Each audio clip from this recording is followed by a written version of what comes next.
ఓం శ్రీ గురుభ్యో నమ.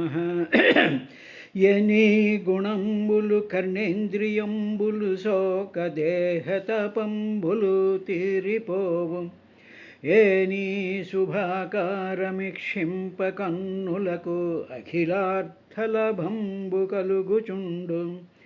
ఎనీ చరణ సేవలే ప్రొద్దు చేసిన భువనోన్నతత్వంబు పొందగలుగు. ఏనీల సన్నామమే ప్రొద్దు నుడివిన భువనోన్నతత్వంబు పొందగలుగు. ఏనీల సన్నామమే పొద్దు భక్తితో తడివిన బంధ సంతతులు వాయు. అట్టిని అందున చిత్తమనవరతము నచ్చియున్నది నీ ఆననలేదు.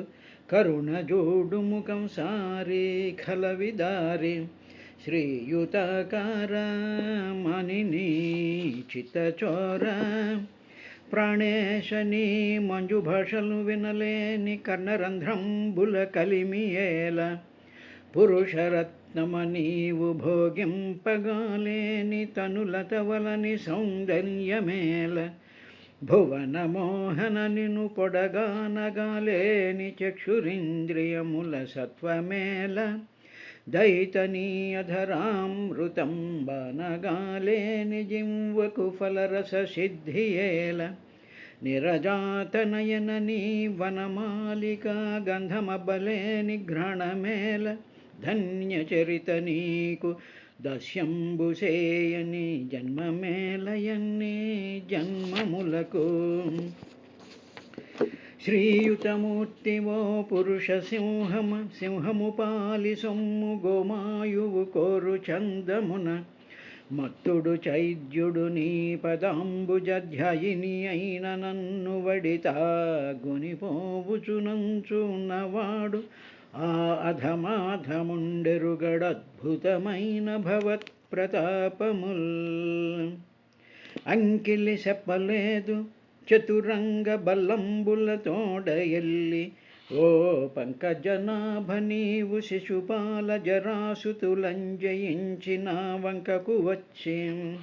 రక్షస వివాహమున్ భవదీయ శౌర్యమే యుంకువ చేసి కృష్ణ పురుషోత్తమ చెకొని పొమ్ము వచ్చేదన్. ధన్యుల్లోక మనోభిరాము కుల విద్యారూపతారుణ్య సౌజన్య శ్రీబలదాన శౌర్య కరుణా సంశోభితున్ నిన్ను. ఏ కన్యలు కొరరో మును కొరదే రమాకాంతాలలామంబు. రాజన్యానయకపసింహన వలననే జన్మించనే మోహముల్. హరి ఓం శ్రీ గురుభ్యో నమ.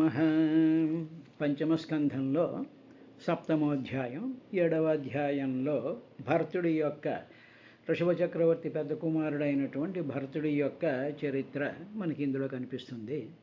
దానికి ప్రారంభంగా శ్రీ సుఖవాచ. సుఖబ్రహ్మ పరీక్ష మహారాజుతో భరతస్తు మహాభాగవతో యదా భగవతా అవనితల పరిపాలనాయ సంచింతి తస్తదు అనుశాసనపరః పంచజనీం విశ్వరూప దుహితరముపయేమే. సుఖమహర్షి చాలా గొప్ప భగవద్భక్తుడయ్యా భరతుడు.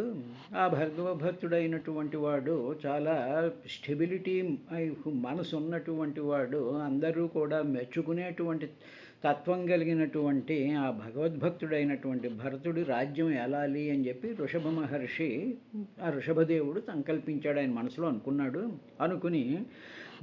అనుకున్న తర్వాత కుమారుడైనటువంటి ఆ భరతుడిని పిలిచి, ఒరే అబ్బాయి నువ్వు రాజ్యాన్ని పరిపాలించాలి అని అడిగినప్పుడు భరతుడు ఆయన ఆదేశాన్ని పాటించాడయ్యా.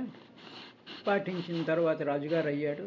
అప్పుడు ఆయన ఆ భరతుడికి విశ్వరూపుడి కుమార్తె అయినటువంటి పంచజనిని అనేటువంటి అమ్మాయిని ఆయన వివాహం చేసుకున్నాడు. పంచజనీం విశ్వరూప దుహితరం ఉపయేమే అంటే వివాహం చేసుకున్నాడు. ఎవరు? విశ్వరూప దుహిత అంటే విశ్వరూపుడు అనేటువంటి ఆయన యొక్క కుమార్తె పేరు పంచజనీం. ఆవిడ్ని వివాహం చేసుకున్నాడయ్యా. ఎవరు? భరతస్థు మహాభాగవత. మహాభాగవతుడైనటువంటి వాడు ఆ భరతుడు తండ్రి ఆదేశాన్ని పరిపాలించి అవనితల పరిపాలనాయ, ఈ అవనితలనంతటిని పరిపాలించడానికి తండ్రి ఆదేశాన్ని ఆయన పొందాడు అంటూ తర్వాత తస్యాముహ వా ఆత్మజాన్ కార్ష్ణ్యేనానురూపానాత్మనః పంచజనయామాస భూతాది ఇవ భూత సూక్ష్మాణి. ఆ తస్యాహం ఆ పంచజనులందు ఈ భరతుడికి పూర్తిగా తన ఆకారంతోనే, తన గుణాలతోనే, తన అంగ సౌష్ఠవాలతోనే, తన ఆ ప్రభావంతోనే 5 కుమారుల్ని ఆయన కన్నాడయ్యా. ఆ కన్నటువంటి ఆ కుమారులు ఎలా ఉన్నారు అంటే భూత ఆదిహి భూత సూక్ష్మాలు ఏవైతే ఉన్నాయో పంచభూతాల యొక్క సూక్ష్మభూతాలు ఏమిటి అంటే రసరూప గంధ తన్మాత్రలు అనేటువంటి ఉన్నాయి కదా, వాటిల్ని సూక్ష్మభూతములు అంటారు. ఆ విధంగా 5 ఈయన భూతాదివ భూత సూక్ష్మాణి 5 ఆయన కన్నాడు. పంచజని అనేటువంటి తన భార్య యందు కన్న తరువాత ఈ పంచభూతాలు ఏమిటి అంటే మహత్తత్వంలో నుంచి పుట్టినటువంటి అహంకారం, పృథివీ, నీరు, అగ్ని, వాయువు, ఆకాశం, వీటిల్ని ఇవన్నీ కూడా మహత్తత్వంలో నుంచి ఇవన్నీ వచ్చాయి. అలాగా మహత్తత్వ స్వరూపం అయినట్టు, అందుకనే భరతుడి యొక్క భార్య పేరు పంచజని అని ఉంది. పంచజని అంటే 5 పుట్టించినటువంటిది. 5 ఏమిటి అంటే ఇక్కడ పంచజని అనేటువంటి ఆవిడ తండ్రి పేరండి విశ్వరూపుడు, అంటే విశ్వమే రూపముగా కలిగినటువంటి వాడు. అంటే ఈ ప్రమస్థమైనటువంటి విశ్వం యొక్క రూపం ఏదైతే ఉందో ఈ రూపం అంతా కూడా 5 సూక్ష్మభూతాలతో ఫార్మ్ అవుతూ ఉంటుంది. అదేమిటంటే అహంకారం, పృథివీ, అగ్ని, నీరు, వాయువు, ఆకాశం. ఇలాగా ఈ విశ్వరూపం ఏ విధంగా అయితే 5 సూక్ష్మభూతాల ద్వారా ఫార్మ్ అవుతుందో అదే విధంగా ఈ పంచజని అనేటువంటి అమ్మాయి యందు భరతుడు 5 కుమారులను ఆయన కన్నాడు అని చెప్పాడు. ఇక్కడ జాగ్రత్తగా ఈ ఉపమానం ఇక్కడ ఎందుకు చేయవలసి వచ్చిందో మనం జాగ్రత్తగా గమనించినట్లయితే, సాధారణమైనటువంటి మానవులందరం ఉన్నాం అనుకోండి, ప్రాణులన్నీ ఉన్నాయనుకోండి, ఈ ప్రాణులకి పిల్లలు పుడతారుగా. ఈ పుట్టేటువంటి పిల్లలు ఏ విధంగా పుడతారు అంటే పుట్టినటువంటి ప్రతి ప్రాణిలోనూ కూడా పృథివీ ఉంటుంది, అంటే పదార్థం ఉంటుంది, నీరు ఉంటుంది, అగ్ని ఉంటుంది, తర్వాత వాయువు ఉంటుంది, తర్వాత ఆకాశం, స్పేస్ కూడా ఉంటుందిగా. కాబట్టి విశ్వంలో పుట్టేటువంటి ప్రతి ప్రాణి కూడా ఆ తల్లి రూపమైనటువంటి పంచజని. తరువాత విశ్వరూపం ఏమిటి? విశ్వరూపం అనేటువంటిది అంతా కూడా ఈ 5తోనూ కూడుకున్నదేగా విశ్వరూపం. కాబట్టి ఈ విశ్వరూపాన్ని మనకి ప్రతి ప్రాణిలోనూ కూడా ఈ విశ్వరూపం ఉంటుంది. ఈ విశ్వం రూపంలో అంతర్లీనంగా ఎవరుంటాడు? పరమాత్మ ఉంటాడుగా.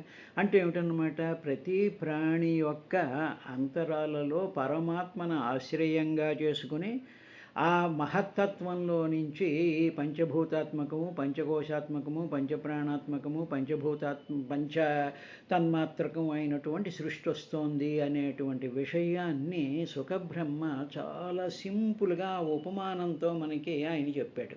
ఇదండి మహర్షులు చెప్పేటువంటి విధానం అలాగా ఉంటుంది. మామూలుగా మనం ఏమనుకుంటే మనకు ఏదో పిల్లలు పుట్టారు, వాళ్ళు పెరుగుతున్నారు ఇలా అనుకుంటూ ఉంటాం. కానీ పుట్టినటువంటి ప్రతి ప్రాణి కూడా విశ్వరూపం అయినటువంటివే. వాటిలో పంచభూతాత్మకమైనటువంటి ఈ సూక్ష్మభూతాలతో నిండినటువంటిది అని. ఈ సూక్ష్మభూతాలన్నిటికీ ఆధారం అయినటువంటి వాడు పరమాత్మ. కాబట్టి పరమాత్మ ఏ ఉన్నాడు, దాన్ని అహం బ్రహ్మాస్మి. ఎందుకు అంటే ఈ విధమైనటువంటి ఉపమానాలు సుఖబ్రహ్మ లాంటి అనుభవశాలులే చెప్పగలరు, కానీ మామూలు కవిత్వాలకి లొంగేటువంటి భావం కాదు ఇది. ఇది అయిన తర్వాత ఇప్పుడు ఆ పరీక్షన్ మహారాజుకి సుఖబ్రహ్మ ఆ పుట్టినటువంటి 5 కుమారుల పేర్లు చెప్తూ సుమతిం రాష్ట్రభృతం సుదర్శనం అధర్వణం ధూమ్రకేతుమితి అజనాభం నామైతద్వర్షం భారతమితి యత ఆరభ్య వ్యపదిశంతి. సుమతి. మొట్టమొదట కొడుకు పేరు సుమతి, రెండోవాడు రాష్ట్రభృతుడు, మూడోవాడు సుదర్శనుడు, తర్వాత అధర్వణుడు, ధూమ్రకేతువు అని వాళ్ళ పేర్లయ్యా ఈ భరతుడికి పంచజనికి పుట్టినటువంటి వాళ్ళు. తరువాత ఇప్పుడు భరతుడికి పూర్వం వృషభ చక్రవర్తి పరిపాలిస్తూ ఉండేటువంటి సందర్భంలో ఈ భూమండలానికి అంటే ఈ భరతవర్షానికి అజనాభం అని పేరు గుర్తుందిగా. అజనాభం అనేటువంటి దానిని వృషభ చక్రవర్తి పరిపాలించాడు. తర్వాత భరతుడు రాజు అయిన తర్వాత ఆ దేశానికే తర్వాత పేరు భారతదేశం అని పేరు వచ్చింది. భారతమితి యత ఆరభ్యం వ్యపదిశంతి. ఇప్పుడు ఆ అజనాభం అనేటువంటి దేశాన్నే భరతుడి పేరు మీదుగా భారతవర్షం అనేటువంటి పేరుతో ఇప్పుడు మనం పిలుస్తూ ఉండేటువంటి దానిని ఆ వృషభ చక్రవర్తి యొక్క పెద్ద కుమారుడైనటువంటి భరతుడి యొక్క పేరుతో పిలువబడుతూ ఉందయ్యా అని చెప్పిన తరువాత ఇప్పుడు ఆ భరతుడు పరిపాలన మొదలుపెట్టాడుగా. ఆ పెట్టినటువంటి భరతుడికి ఆయన యొక్క గుణాలను ఆయన చెప్తూ బహువిన్మహీపతి పితామహ ఆ పితామహవ ఉరువత్సలతయా స్వే కర్మణి వర్తమానాః ప్రజా స్వధర్మమనువర్తమానః పర్యపాలయతు. ఇక్కడ రాజు అనేటువంటి వాడు కానీ, గృహస్థ అనేటువంటి వాడు కానీ, అధికారి అనేటువంటి వాడు కానీ ఎవరైనా సరే వాళ్ళు రెండు పనులు చేయాలి. మొట్టమొదట ఏం చేయాలి అంటే ఈ రాజు అనేటువంటి వాడు, ఈ అధికారి అనేటువంటి వాడు, ఈ గృహస్థ అనేటువంటి వాడు, ఈ టీచర్ అనేటువంటి వాడు, ఈ 10 మందితో డీల్ చేసేటువంటి వాడు ఏం చేయాలంటే మొట్టమొదట తన ధర్మాన్ని తాను పరిపాలించాలి, నెంబర్ 1. తరువాత తను ప్రపంచంతో ఇంటరాక్ట్ అవుతున్నప్పుడు, ప్రపంచంతో లావాదేవీలు పెట్టుకుంటున్నప్పుడు, ఉదాహరణకి ఒక టీచర్ ఉన్నాడు అనుకోండి, లేకపోతే ఓ టీచర్ ఉన్నాడు అనుకో. టీచర్ ఉండేటప్పటికి టీచర్ ఏం చేయాలి? టైంకి స్కూల్కి రావాలి, తను శుభ్రంగా డ్రెస్ వేసుకోవాలి, తను శుభ్రంగా చదువు చెప్పాల్సినటువంటి పాఠాన్ని ప్రిపేర్ అయి రావాలి, తర్వాత ఏదో ప్రేయర్ చేయడం, ఇవన్నీ ఉంటాయి కదా స్కూల్లోకి. ఇవన్నీ తాను చేస్తూ పిల్లల చేత చేయిస్తూ ఉండాలి. అలాగే గృహస్థు కూడా గృహస్థ అనుష్ఠానం చేసుకుంటూ ఉండాలి, దాని గృహస్థాశ్రమ ధర్మాలని పరిపాలిస్తూ ఉండాలి. అట్ ది సేమ్ టైం తన సంతానానికి, తన భార్యకి ఇవన్నీ ఇలా చేయాలయ్యా అని చెప్పి వాళ్ళకి మార్గదర్శనం ఇస్తూ ఉండాలి. అదే రాజు అయినా అధికారి అయినా ఎవరైనా సరే. అందువల్ల మహీపతి బహువిత్ అంటే బహు అంటే చాలా, విత్ అంటే తెలుసుకున్నాడు. అన్నీ తెలిసినటువంటి ఓ పరీక్షిత్ ఆ మహారాజు ఉన్నాడే, ఆయనకి ప్రజల మీద చాలా ప్రేమ ఉందయ్యా. ఉండి ఆ ప్రజల్ని ఆయన ఏం చేశాడంటే ఆ ప్రజలందరినీ ఎవరు ఏ పనులు చేయాలో వాళ్ళ పనులు చేసుకునేటువంటి ప్రజలని ఆయన వాళ్ళ ధర్మాలను తప్పకుండా ఆ ధర్మాలు పాలించేటట్టు చేస్తూ, తన తండ్రి తాత ఏ విధంగా అయితే భూమిని పరిపాలించారో ఆ విధంగా తాను కూడా ఆ ధర్మాలను ఆచరిస్తూ పరిపాలన చేశాడయ్యా ఆ భరతుడు అన్నాడు. ఇప్పుడు ఆ భరతుడు బహువిత్ చాలా తెలిసినటువంటి వాడు. బహు అంటే చాలా, అనేక విషయాలు, విత్ తెలిసినటువంటి వాడు, అన్ని విషయాలు తెలిసినటువంటి వాడు అంటే ఏమిటనమాట? సకల ప్రాణుల యొక్క అవి ఎలా బతుకుతాయి, వాటికి ఏం కావాలి, వాటి యొక్క వృద్ధి ఎలా చూడాలి, తరువాత ఈ ప్రజలందరూ ఎవరెవరు ఏ ధర్మాలు పరిపాలించాలి, ఆ పరిపాలించేటువంటి ధర్మాలు ఏ విధంగా ఉండాలి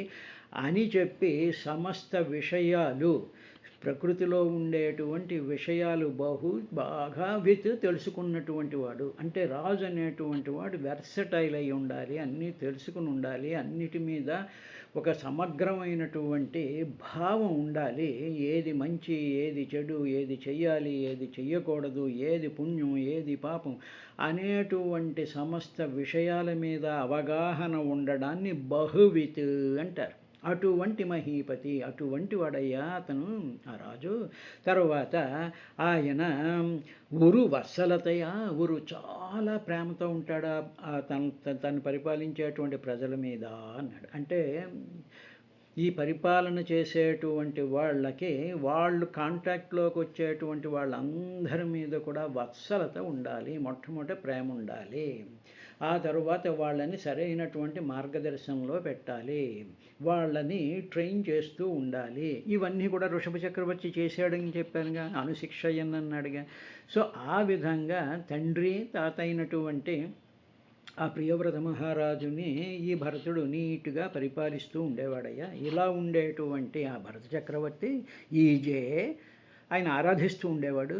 ఈజేచ భగవంతం యజ్ఞ క్రతురూపం క్రతుభి ఉచ్ఛావచై శ్రద్ధయా ఆహృత అగ్నిహోత్ర దర్శపూర్ణమాస చాతుర్మాస్య పశు సోమానాం ప్రకృతి వికృతిభి అనుసవం చాతుర్హోత్ర విధినా అని 5వ వచనంలో ఆయన ఏం చేశాడు అనేటువంటి విషయం చెప్తూ, ఆ భరత చక్రవర్తి యజ్ఞాలు క్రతువుల రూపంలో ఉండేటువంటి శ్రీహరిని ఆయన ప్రార్థించేవాడు, యజ్ఞాలు చేసేవాడు, క్రతువులు చేసేవాడు. ఆ క్రతువులు యజ్ఞాలు చేస్తున్నప్పుడు ఆ ప్రొసీజర్ని, ఆ యజ్ఞము, ఆ క్రతువు చేసేటువంటి వాటిలన్నిటిలోనూ కూడా శ్రీహరే ఉన్నాడు. యజ్ఞపురుషుడు, యజ్ఞాది దేవత, యజ్ఞభృత్, యజ్ఞకృత్ అనేటువంటి ఉన్నాయి కాబట్టి పరిపూర్ణంగా ఆయన శ్రీహరే అనుకునేవాడు.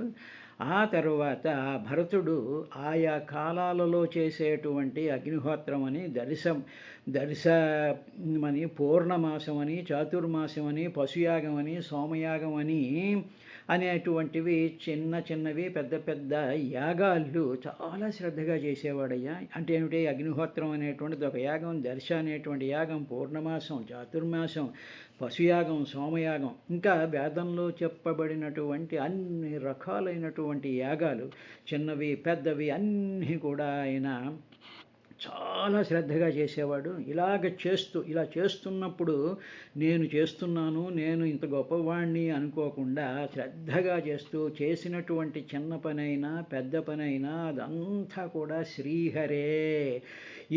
ఈ క్రతువు, ఈ కర్మ నుంచి వచ్చేటువంటి ఫలము, ఈ కర్మ చేయడానికి వాడబడేటువంటి వస్తువులు, ఈ కర్మ చేయించేటువంటి వాళ్ళు అనేటువంటి ప్రతిదీ కూడా శ్రీహరి, చతుర్భుజుడైనటువంటి యజ్ఞపురుషుడైనటువంటి శ్రీమన్నారాయణుడే అనేటువంటి భావంతో ఆయన ఈజే ఆరాధించాడు ఆ విధంగాను. తరువాత ఇంకా ఆయన ఏం చేశాడు అంటే, ఈ పశుయాగం ఇవన్నీ ప్రకృతి వికృతిభి అనుసవం, ప్రకృతి తర్వాత వికృతి అనే 2 రకాలైనటువంటి యాగాలను కూడా చేశాడు ఆయన. చేస్తూ ఈ యాగాలు చేయడానికి, యజ్ఞాలు చేయడానికి, క్రతువులు ఇప్పుడు 3 మాటలు వస్తున్నాయి, జాగ్రత్తగా గమనించాలి. యజ్ఞము, క్రతువు, యాగము. ఈ పనులు చేయడానికి ఆయన చాతుర్హోత్ర విధిన 4 రకాలైనటువంటి ఋత్విక్కులతో ఆయన సహకారం తీసుకొని ఈ పనులన్నీ చేసేవాడు. ఏంటి చేసేవాడు? యజ్ఞాలు చేశాడు, క్రతువులు చేశాడు, యాగాలు చేశాడు. ఈ చేయడానికి నలుగురు బ్రహ్మలు ఉండాలి కాబట్టి వాళ్ళు హోత, ఉద్గాత, అధ్వరుడు, బ్రహ్మ అనేటువంటి 4 హోతల్ని పెట్టుకుని, ఆ ఋత్విక్కులను పెట్టుకుని చేసేవాడయ్యా. ఇలా చేసేటువంటి యజ్ఞాలు కొన్ని చిన్నవి, కొన్ని పెద్దవి కూడా ఉండేవి. అటువంటి అగ్నిహోత్రం, దర్శ, పూర్ణమాస, చాతుర్మాసం, పశుయాగం, సోమయాగం అనేటువంటి వాటిలన్నింటినీ చేస్తూ ప్రతి దాంట్లోనూ కూడా శ్రీహరి యొక్క రూపాన్ని, శ్రీహరి యొక్క భావనతోనే ఇవన్నీ చేశాడు అని సుఖబ్రహ్మ పరీక్షణ్ మహారాజుకి ఆ ఇన్ఫర్మేషన్ ఇచ్చినట్టుగా ఆ ఇన్ఫర్మేషన్ అంతా మనకిచ్చాడు. ఇప్పుడు యజ్ఞక్రతు రూపం. యజ్ఞము అంటే ఏమిటి? మామూలు యజ్ఞం అంటే మనకు ఉండేటువంటి ఐడియా ఏమిటంటే, ఏదో ఇటుకలతో పేరుస్తారు, అక్కడ కూర్చుంటారు, మంత్రాలు చదువుతారు, హవిస్సులు వేస్తూ ఉంటారు, ఇది యజ్ఞం. క్రతువు అన్నా కూడా అదే అనుకుంటున్నాం, యాగం అన్నా కూడా అదే అనుకుంటూ ఉంటాం. కానీ యజ్ఞం అనేటువంటి దానికి డెఫినేషన్ ఏమిటంటే, ఎప్పుడైనా సరే యజ్ఞాలు జరుగుతూ ఉండేటప్పుడు యజ్ఞకుండానికి ఎదురుగా, యజ్ఞశాలకి బయటగా యోపస్తంభము అని ఒక స్తంభం కడతారు. దానికి తెల్లనైనటువంటి వస్త్రాలు కడతారు. ఆ యోపస్తంభానికేమో పశువుల్ని వీటిల్ని బలిచ్చేటువంటి వాటిని కట్టడం అనేటువంటిది ఒక సంప్రదాయం ఉంటాయి. యజ్ఞంలో యోపస్తంభములు ఉంటాయి. యోపస్తంభముతో చేసినటువంటి ఆ వేదకర్మని యజ్ఞము అంటారు. ఇక క్రతు లేనటువంటి దాన్ని యజ్ఞం అంటారు. యోపస్తంభం ఉండదు యజ్ఞంలో, యోపస్తంభం అనేటువంటిది ఉండదు. క్రతువు అనేటువంటి దాంట్లో యోపస్తంభం ఉంటుంది. కాబట్టి క్రతువు చేస్తున్నాము అంటే యోపస్తంభం ఉండాలి. యజ్ఞానికి ఆ యోపస్తంభం లేకుండా వైదిక కర్మే. దానికి నలుగురు కూర్చుంటారు, నలుగురు చేస్తారు, ఆ మంత్రాలు అవన్నీ చదువుతారు యజ్ఞంలో. దానికి యోపస్తంభం అవసరం ఉండదు. కానీ క్రతువు దగ్గరకు వచ్చేటప్పటికి మాత్రం యోపస్తంభం కట్టి దాంతో కూడా చేస్తూ ఉంటారు. కాబట్టి ఈ విధమైనటువంటి విధానాలు ఆయన చేశాడు. అంటే యోపస్తంభము లేనటువంటి వైదిక కర్మని యజ్ఞం అంటారు. యోపస్తంభంతో చేసేటువంటి దానిని క్రతువు అంటారు.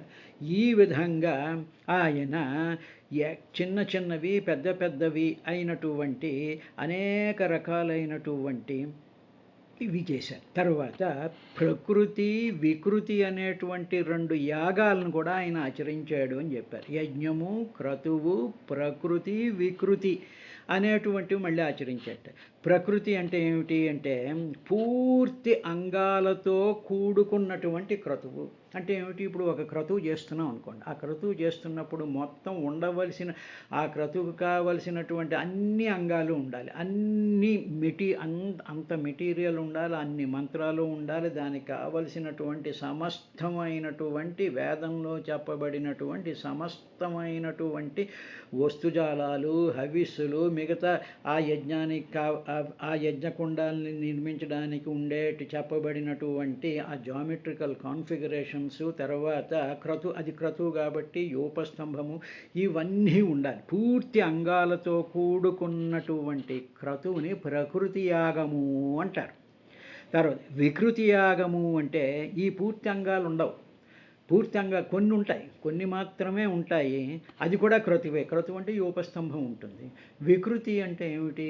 ఆ స్తంభములు, యోపస్తంభంతో ఉన్నటువంటి క్రతువే కానీ పూర్తి అంగాలు ఉండవు. ఉదాహరణకి ఏమిటి? మనం కొన్ని పారాయణ చేస్తాం అనుకోండి. పారాయణ చేస్తుంటే అంగన్యాసం, కరన్యాసం అని చేస్తాం. కొన్ని పారాయణ చేసినప్పుడు అంగన్యాసము, కరన్యాసము ఉండదు. కాబట్టి అవి అంగములు అంటారు. కరన్యాసము, ఈ కరన్యాసము, ఈ న్యాసాలు ఉన్నాయే, ఈ ముద్రలు, ఇవన్నీ కూడా అంగములు అంటారు. కొన్నిటికి అంగములు ఉంటాయి, కొన్నిటికి అంగములు లేకుండా ఉంటాయి. అంగములు లేకుండా చేసేటువంటి క్రతువుని వికృతి యాగములు అంటారు. పూర్తి అంగాలతో చేసినటువంటి దాన్ని ప్రకృతి యాగములు అంటారు. ఏమి చేసినా సరే ఈ యాగాలు కానీ, క్రతువులు కానీ, ఈ యజ్ఞాలు కానీ చేసినప్పుడు చాతుర్హోత్ర విధిన ఈ నలుగురు ఉండాలి. ఎవరో నలుగురు అంటే ఋగ్వేదం తెలిసినటువంటి వాడు, సామవేదం తెలిసినటువంటి వాడు, అధర్వణ వేదం తెలిసినటువంటి వాడు, యజుర్వేదం తెలిసినటువంటి ఈ నలుగురు కూడా కూర్చుని ఉండాలి చుట్టూ. తర్వాత దానికి ఈ కార్యకలాపం అంతటినీ కూడా సూపర్వైజ్ చేసేటువంటి సదస్యులు అంటారు, వాళ్ళు కూడా ఉంటూ ఉండాలి. ఈ విధంగా వీళ్ళందరూ కూడా సహకరించారయ్యా అని చెప్పి మనకి పరీక్షన్ మహారాజుకు చెప్తున్నట్టుగా సుఖబ్రహ్మ వేదంలో ఉండేటువంటి కర్మకాండకు సంబంధించినటువంటి విశేషాలన్నీ కూడా మనకి ఆ విధంగా చెప్తూ ఉన్నాడు. అంటే యజ్ఞము, క్రతువు, యాగము, ప్రకృతి, వికృతి. ఇప్పుడు ఒక్కసారి మనం జాగ్రత్తగా గమనించిన లక్ష్మీ అష్టోత్తరంలో ప్రకృత్యై నమః, వికృత్యై నమః అంటున్నాం. ఇప్పుడు ప్రకృతి అంటే ఏమిటి? పూర్తి అంగాలతో కూడుకున్నటువంటి క్రతువు. ఇప్పుడు అమ్మవారు ఎవరన్నమాట? క్రతుస్వరూపమైనటువంటిది, యజ్ఞస్వరూపమైనటువంటిది. అంటే ఏమిటి? లక్ష్మీదేవి పూర్తి అంగాలతో కూడుకున్నటువంటి యజ్ఞస్వరూపిణి. అందువల్ల అమ్మవారి నామాల్లో కూడా యజ్ఞరూపంతో ఉండేటువంటి అమ్మవారు యజ్ఞస్వరూపిణి అంటాంగా అమ్మవారిని. అదేవిధంగా వికృతి అంటే అన్ని అంగాలు లేనటువంటి క్రతువు. అంటే ఇప్పుడు అమ్మవారు లక్ష్మీదేవిలో ప్రకృతి అంటే మామూలుగా మనం చూసేటువంటి నేచర్ అనుకుంటూ ఉంటాం. నేచర్ అని కాదు, ఇక్కడ అర్థం ఏమిటంటే పూర్తి అంగములతో కూడుకున్నటువంటి క్రతుస్వరూపమైనటువంటి అమ్మ నువ్వు.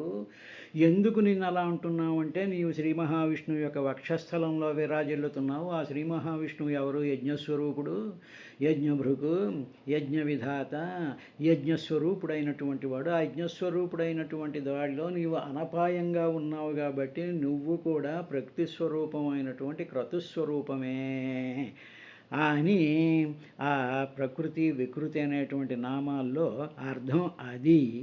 ఈ విధంగా భరతుడు చేశాడయ్యా అని చెప్తూ సంప్రచరత్సు నానాయాగేషు విరచిత అంగక్రియేష్వ పూర్వం యత్తత్ క్రియాఫలం ధర్మాఖ్యం పరే బ్రహ్మణి యజ్ఞపురుషే సర్వదేవతాలింగానాం మంత్రాణామర్ధనియామకతయా సాక్షాత్ కర్తరి పరదేవతాయాం భగవతి వాసుదేవ ఏవ భావయామాన ఆత్మనైపుణ్యమృదిత కషాయోః